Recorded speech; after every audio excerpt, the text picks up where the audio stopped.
दोस्तों, इंडिया का वॉलमार्ट कहा जाने वाला डी मार्ट आज देश के 11 स्टेट और एनसीआर में अपने 327 स्टोर खोल चुका है। हालांकि यूपी, बिहार और नॉर्थ ईस्ट के राज्यों में इनकी मौजूदगी नहीं होने से वहां के लोग इस रिटेल चेन के बारे में ज्यादा कुछ नहीं जानते।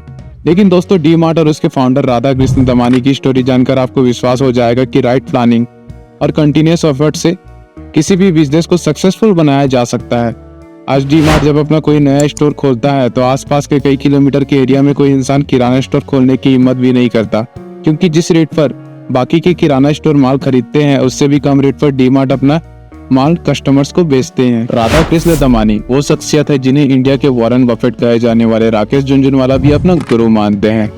और एक समय था जब दमानी साहब मुकेश अंबानी के बाद इंडिया के सबसे धनी इंसान बन गए थे, लेकिन आज उनकी कंडीशन थोड़ी खराब चल रही है। आखिर एक रिटेल के ओनर का स्टॉक मार्केट और राकेश झुनझुनवाला से क्या रिश्ता था? डी मार्ट की शुरुआत से लेकर आज तक की जर्नी कैसी रही? रिलायंस रिटेल और बिग बाजार जैसी बड़ी कंपनियों को बीट करके डी मार्ट ने रिटेल सेक्टर में अपनी मोनोपोली कैसे बना ली? इनका बिजनेस मॉडल आखिर कैसे काम करता है? इन सभी सवालों के जवाब हम इस वीडियो में जानने वाले हैं। राजस्थान के बीकानेर में पैदा हुए राधा कृष्ण दमानी की परवरिश मुंबई के एक छोटे से रूम के अपार्टमेंट में हुई थी और उनके पिता श्री कृष्ण जी दमानी उस समय के एक स्टॉक मार्केट में ब्रोकर हुआ करते थे। शुरुआती पढ़ाई मुंबई के एक स्कूल से करने के बाद जब वह बीकॉम के लिए यूनिवर्सिटी ऑफ मुंबई में एडमिशन लिए तो उनके दिमाग में खुद का कोई बिजनेस करने का ख्याल आने लगा। आखिर वो थे तो एक मारवाड़ी ही। फिर एक साल बाद ही पढ़ाई छोड़कर बॉल बेयरिंग का काम शुरू करने लगे, लेकिन दुर्भाग्य से उनकी इस दौरान उनके पिता की डेथ हो गई और उनके बिजनेस में पैसों की भी बहुत किल्लत आने लगी। मजबूरन अपना बिजनेस बंद करके उन्हें अपने पिता के स्टॉक ब्रोकरिंग के बिजनेस में एक ब्रोकर के तौर पर घुसना पड़ा। दमानी जी को मार्केट के बारे में कोई अच्छी नॉलेज नहीं थी, लेकिन अगले कुछ सालों तक मार्केट को अच्छे से समझने के बाद उनका नाम भी टॉप ब्रोकर्स में शुमार किया जाने लगा। हालांकि कुछ साल इसी तरह से स्टॉक ब्रोकर की तरह काम करने के बाद उन्हें यह समझ आ गया कि कुछ बड़ा करने के लिए सिर्फ एक ब्रोकर ही नहीं, एक इन्वेस्टर भी बनना पड़ेगा। और यही सोचकर उन्होंने 32 साल की उम्र में स्टॉक मार्केट में पहली बार पैसा लगाया। शुरुआती नुकसान के बाद धीरे धीरे उनकी गिनती one of the best investor में की जाने लगी। दोस्तों, यह 80 का वो दौर था जब ब्लैक कोबरा के नाम से फेमस मनु मानिक का स्टॉक मार्केट पर राज चलता था।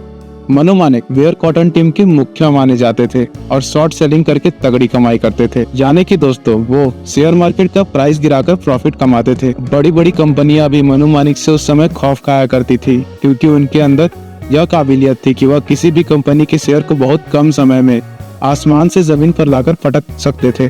राधा किशन दमानी मनु मानिक से बहुत ज्यादा प्रभावित थे। उनकी शॉर्ट सेलिंग के तरीके को सीखने के लिए उनके साथ जुड़ गए और वहीं पे दोस्तों उनकी मुलाकात राकेश झुनझुनवाला से हुई थी, जो अक्सर उनसे सलाह लिया करते थे और उनको अपना गुरु मानते थे। शॉर्ट सेलिंग के जरिए उन्होंने मार्केट से काफी अच्छा खासा पैसा कमाया था। लेकिन दोस्तों, उसके बाद मार्केट में एंट्री होती है हर्षद मेहता की, जो मार्केट को मैनिपुलेट करके किसी भी स्टॉक के प्राइस को बढ़ा देते थे। इस तरह और इसी बीच मनु मानिक और हर्षद मेहता के बीच में एक वॉर सी छिड़ गई थी, जिसे शेयर मार्केट वॉर भी कहेंगे तो सही होगा। और दोस्तों, इसी उठापटक के बीच राधा कृष्ण दमानी को भी कुछ ऐसे फैसले लेने पड़े जिसकी वजह से उन्हें काफी नुकसान भी उठाना पड़ गया था।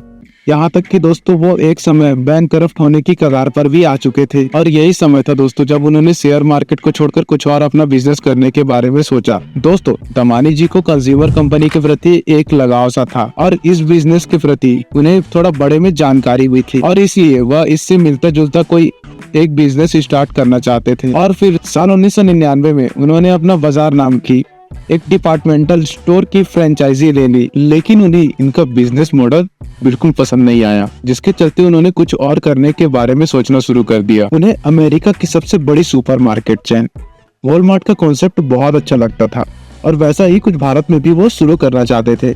उन्होंने इसके ऊपर कई सारी रिसर्च की, दूसरों के सुपरमार्केट को बहुत करीबी से देखना शुरू किया और उनके कॉन्सेप्ट को भी अच्छे से समझा। और जब साल 2002 में जब उन्हें लगा कि इस बिजनेस के बारे में वह अच्छी तरीके से समझ चुके हैं, तब उन्होंने डी मार्ट कंपनी की शुरुआत कर दी। उन्होंने नोटिस किया कि लोगों को डिस्काउंट वाली चीजें काफी पसंद आती हैं, लेकिन फ्यूचर रिटेल तो ऑलरेडी बिग बाजार के जरिए काफी आइटम्स पर अच्छे खासे डिस्काउंट ऑफर को दे रही थी। ऐसे में भला उनकी सुपरमार्केट में कोई क्यों आता? और फिर राधा कृष्ण दमानी ने यह प्लान किया कि वो बाकी सुपरमार्केट से भी ज्यादा डिस्काउंट देंगे लोगों को। और ऐसा करना दोस्तों उनके लिए काफी ज्यादा चैलेंजिंग भी था। आइटम्स पर ज्यादा से ज्यादा डिस्काउंट ऑफर करने के लिए उन्होंने 2 स्ट्रेटेजीज का इस्तेमाल किया। सबसे पहले तो उन्होंने डी मार्ट में बेचे जाने वाले प्रोडक्ट की लागत मूल्य यानी कि परचेज प्राइस को कम करने के लिए कई स्टेप उठाए। बिना किसी मीडिएटर के डायरेक्ट मैन्युफैक्चरर से माल उठाने लगे और काफी बल्क में ऑर्डर करने की वजह से उन्हें बाकी रिटेल चेन से 1-2% सस्ते में माल मिलने लगा। जहां बाकी रिटेल चेन मैन्युफैक्चरर्स को उनका पेमेंट आइटम के बिक जाने के बाद या फिर किस्तों में चुकाती थी, वही राधा कृष्ण दमानी ने कैश पेमेंट देना शुरू कर दिया, जिसके बदले में वो कंपनी से कुछ और डिस्काउंट ले लेते थे। दोस्तों, कोई भी कंपनी चाहेगी कि उसके प्रोडक्ट ज्यादा से ज्यादा और जितनी जल्दी हो सके बिक जाए, और ये दोस्तों तभी पॉसिबल है जब ये प्रोडक्ट्स कंज्यूमर की नजर के सामने हो। डी-मार्ट उन कंपनी के प्रोडक्ट को अपने प्रीमियम शेल्फ पर रखने का अलग से कंपनी से इंस्टॉलिंग फीस चार्ज करती थी। जो कंपनी सबसे ज्यादा ऑफर करती थी उसका सामान डी-मार्ट स्टोर में उतना ही प्रीमियम जगह पर रखा जाता था। और दोस्तों, इस फीस से मिली रकम को भी डिस्काउंट के लिए इस्तेमाल किया जाता है। कॉस्ट सेविंग की दूसरी स्ट्रेटजी ये थी कि उन्होंने सुपरमार्केट ऑपरेशंस में होने वाली भारी भरकम खर्च को कंट्रोल में रखा। वो किराए का स्टोर लेने के बजाय जगह खरीदकर वहां अपना सुपरमार्केट बनाने लगे, जिससे दोस्तों हर महीने की रेंटल कॉस्ट भी बच गई और उनके जेब में ज्यादा से ज्यादा प्रॉफिट जाने लगा था। आज की भी अगर बात करें तो 80% से भी ज्यादा स्टोर इनके खुद के हैं और इन्हें मात्र 20% स्टोर का ही रेंट चुकाना पड़ता है, जो कि नया स्टोर बनाने में हैवी इन्वेस्टमेंट की जरूरत होती है। इसलिए शुरुआती दिनों में डी-मार्ट की स्टोर की संख्या काफी धीरे धीरे बढ़ी, क्योंकि वो लोग अपने पिछले स्टोर की प्रॉफिट से ही नया स्टोर खोलते थे, यानी कि नया स्टोर शुरू करते थे।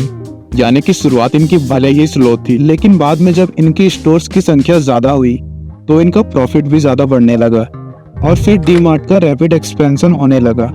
एक तरफ दोस्तों जाओ बिग बाजार, रिलायंस और वी-मार्ट जैसे सुपरमार्केट चकाचौंध वाले मॉल में अपना स्टोर खोलते हैं, जहां उन्हें अपना हैवी रेंटल कॉस्ट भी पे करना पड़ता है, जहां उनका लग्जरी इंटीरियर, स्टाफ की सैलरी और इंटीरियर वगैरह में बहुत ज्यादा खर्च हो जाता है। वहीं दोस्तों देखें तो डी-मार्ट अपने इसी एक्सपेंसेस को बहुत कम रखता है। आप कभी भी उनके स्टोर्स को लग्जरी डेकोरेशंस के साथ नहीं देखने वाले और नहीं देखेंगे भी। डी-मार्ट का फोकस आपके लिए कम से कम प्राइस में आपके लिए प्रोडक्ट्स अवेलेबल कराना है, ना कि उन्हें महंगे इंटीरियर्स का दिखावा करना है और ना ही लोगों को और स्टोर्स को एक लग्जरी एक्सपीरियंस देना।